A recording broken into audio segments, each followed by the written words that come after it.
የጊዜ እንጂ የሰው ኃያል የለው። ለምንም እንደማይገርመኝ ታውቃለህ? ተወጥሮ ሰው አላኖር ያለ ሰው ተደብቆ ሲሄድ አይቻልም። እዚህ ምድር ላይ ምንም አይገርምም።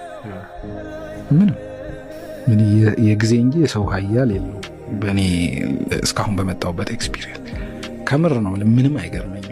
ለምንም እንደማይገርመኝ ታውቃለህ? እኔ በጣም ፈልጌው ለእኔ ከዚህ ውጪ ብዬ ነገር ፈጣሪ ሌላ ነገር አድርጎ አይቻልም። ሪዛልቱንም በሂደት አይቼው፣ ስለዚህ አይገርመኝም።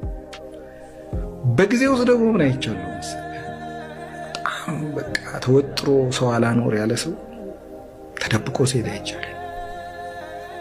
ወርዶ አይቻልም። በጣም ሀብታም ሆኖ ወረደ ያልከው ተነስቶ አይቻልም። ዜሮ ያልከው የሆነ ቦታ ደርሶ ሰው ይመስልሃል እንጂ የጊዜ እንጂ የሰው ኃያል የለውም። ኦኬ፣ በጣም በተቸገርክበት ሰዓት የቸግሮኝ ያውቃል። በጣም በተቸገርኩ ሰዓት